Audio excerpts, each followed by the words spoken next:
Salut tout le monde, je suis avec Félix Saint-Denis, puis aujourd'hui on fait une entrevue sur la francophonie. Félix, c'est quoi que ça représente pour toi la journée franco? Bien, le jour des Franco-Ontariennes, les Franco-Ontariens, pour moi, c'est une célébration. Évidemment, à cause de mon côté de l'écho d'un peuple, ça fait au-dessus de 400 ans qu'on est ici, le monde s'est traversé. Ils ont travaillé fort, mais ils ont fêté fort aussi. Étienne Brûlé, là, quand il est passé ici de sa Rivière-Nation, justement, il est accueilli par les peuples autochtones. Ça représente une façon aussi de célébrer nos héros. On a plein de monde de chez nous qui font des choses incroyables. On le sait, comme Véronique Dicker, dans Brun, qui remplit des salles partout à travers le monde où elle fait ses spectacles. Roxane Potvin d'Hawkesbury, qui était au Cirque du Soleil. Du monde de chez nous qui rayonne. Les Rod Swamp, tout de suite, des anciens de votre école, qui sont incroyables, le succès qu'ils ont. Je pense que c'est une occasion de célébrer, de dire, Caroline, on a du talent, on a une histoire incroyable, on a une présence fantastique. Fait que, quelle belle occasion là, d'avoir du fun, tout le monde ensemble. Oui, puis évidemment, c'est certain que c'est le fun de célébrer nos artistes, puis les gens qui se font voir en termes de francophonie, mais c'est certain que les francophonies ont vu des enjeux aussi. Puis, c'est quoi, selon toi, le plus grand enjeu des francophones présentement? Je suis content que tu poses cette question-là, Catherine, parce que, selon moi, les Franco-Ontariens, notre plus gros enjeu, c'est de réussir le virage, d'accueillir des gens de partout, des jeunes de partout, qui s'amènent enrichir notre francophonie ontarienne. De plus en plus ici dans l'est de l'Ontario, évidemment, ça commence à Ottawa. Toronto, c'est rendu la ville la plus multiculturelle au monde. Il y a des gens qui arrivent de pays africains de façon massive, d'Haïti, de pays arabes aussi, un peu partout des Antilles, qui sont des francophones. Il y a 52 pays de francophonie.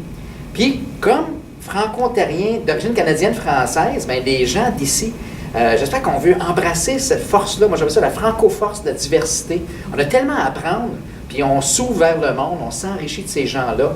Fait que je pense qu'il faut accueillir, partager, être à l'écoute, grandir de ce que ces gens-là ont à nous donner, à nous offrir. C'est un cadeau incroyable. À ce temps, on voyager à travers le monde, chez nous, ici, en pleine campagne. Oui, en effet. Puis aussi, tu as parlé de minorité un peu, si on veut, en parlant de différentes cultures. Puis, en allant un peu dans cette veine-là, est-ce que tu crois qu'avec l'arrivée d'un gouvernement conservateur en Ontario, nous comme francophones, ou peu importe, comme n'importe quelle minorité, est-ce que tu crois qu'on est en danger? C'est dangereux un gouvernement qui est majoritaire et qui agit de façon totalitaire. Moi, je dois t'avouer, cet été, j'avais le cœur brisé. On est en train de réviser le curriculum, ce que tous les jeunes vous allez apprendre au niveau autochtone, par exemple, c'était annuler la révision. Puis c'est pas correct, il faut enseigner la vérité. Ce qui est arrivé aux gens qui sont accueillis, guidés, nourris, soignés, ça n'est une minorité, mais c'est les premiers habitants du Canada. On est chez eux, on est dans le territoire algonquin ici, dans l'est de l'Ontario. Et je pense que c'est la même chose, le curriculum au niveau de l'éducation sexuelle. Il y a eu, on est reculé comme 20 ans en arrière, plein de choses comme ça. Fait que je pense que oui, il faut faire attention, il faut être aux aguets, il faut surtout maintenir nos acquis. Ça veut dire pas avoir peur de s'affirmer, de continuer. On a un gouvernement qui est là, qui j'espère va être à l'écoute. J'espère bien, puis je pense qu'il faut faire appel à nos députés pour défendre ce qu'on est, ce qu'on a bâti, puis ce qu'on ne veut pas perdre. Parce que c'est tellement, tellement précieux, ce qu'on a gagné au cours des dernières années. Puis, est-ce que tu crois que dans les prochaines années, l'assimilation est inévitable? Donc, ce serait sûr qu'on perdrait notre langue, on perdrait nos droits en tant que francophones? C'est le fun parce que quand on parle d'assimilation, ça me fait tout le temps penser à Star Wars, Luke Skywalker, Yoda et la nouvelle génération. Ce qui est clair, tant qu'à moi, tant qu'il va y avoir une personne ici et là, il va y avoir une force francophonie. Moi, je trouve autant qu'on s'anglicise un peu, on s'américanise, mais même on se globalise. Avec Internet, tout ça, on a les yeux, les oreilles ouvertes plus grands autour du monde. Donc, la langue commune, souvent, c'est l'anglais sur le web. Par contre, grâce à cette globalisation-là, moi, je trouve qu'il y a une richesse. On commence à se rendre compte comment c'est particulier chaque petite culture, chaque grande culture. Puis la culture franco-ontarienne, comme je l'expliquais tantôt, on fait partie d'une grande francophonie mondiale. Fait que j'espère qu'on va s'enrichir. Fait que non, moi, ça ne m'inquiète pas, tant qu'on a du plaisir en français. De la façon qu'on parle français, c'est important de bien le parler, mais surtout de le parler avec la beauté de nos accents, de nos expressions. Ça fait partie du charme de ce qu'on est.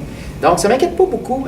Puis on a de plus en plus des jeunes leaders, des jeunes artistes, des jeunes créateurs, des gens qui occupent l'espace, autant physique, communautaire, scolaire que sur le web, pour faire éclater notre fierté franco-ontarienne, tellement différent que quand j'étais au secondaire à Hawkesbury, là, bien longtemps, c'est extraordinaire, une génération plus tard, ce qu'on est rendu dans notre fierté.